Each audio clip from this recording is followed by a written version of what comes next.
موت کے فوراً بعد انسان اپنے آپ کو کہاں محسوس کرتا ہے؟ موت کے بعد انسان اپنے آپ کو کہاں محسوس کرتا ہے؟ سب سے پہلے تو جب روح نکلتی ہے تو اس وقت تو انسان کو وہ فرشتے نظر آتے ہیں کہ جو اس کی روح کو نکالتے ہیں۔ اب اگر وہ نیک ہے تو فرشتے اچھی صورت میں آتے ہیں، اگر یہ بد ہے اور اس پر اللہ تعالیٰ نے عفو کا فضل نہیں فرمایا تو پھر فرشتے اس کے پاس خوفناک صورت میں آتے ہیں۔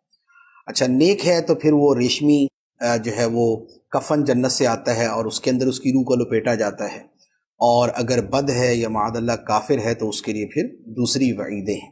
اب اس کے بعد یہ ہے کہ وہ اپنے آپ کو کہاں محسوس کرتا ہے، تو یہ فرشتے اس کی روح کو لے کر آسمانوں کی طرف بلند ہوتے ہیں۔ کسی کے لیے آسمان کے دروازے کھول دیے جاتے ہیں اور وہ روح جو ہے وہ اوپر چلی جاتی ہے، پہلے آسمان پہ، دوسرے آسمان پہ، حتیٰ کہ رب کی بارگاہ میں پیش ہوتی ہے۔ اور کچھ روحیں وہ ہیں کہ جن کے لیے آسمان کے دروازے نہیں کھولے جاتے تو ان کو واپس زمین پہ بھیج دیا جاتا ہے۔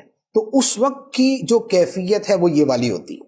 اب اس کے بعد یہ ہوتا ہے کہ تھوڑی دیر کے بعد ہی اس کا حساب کتاب بھی شروع ہو جاتا ہے، قبر کا جو سوالات قبر ہیں وہ بھی ہو جاتے ہیں۔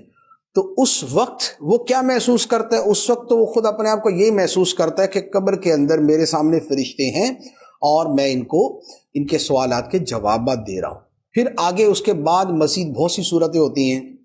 نیکوں کی ارواح کے جدا مقام ہے، بدوں اور کافروں کی ارواح کے جدا مقام ہیں۔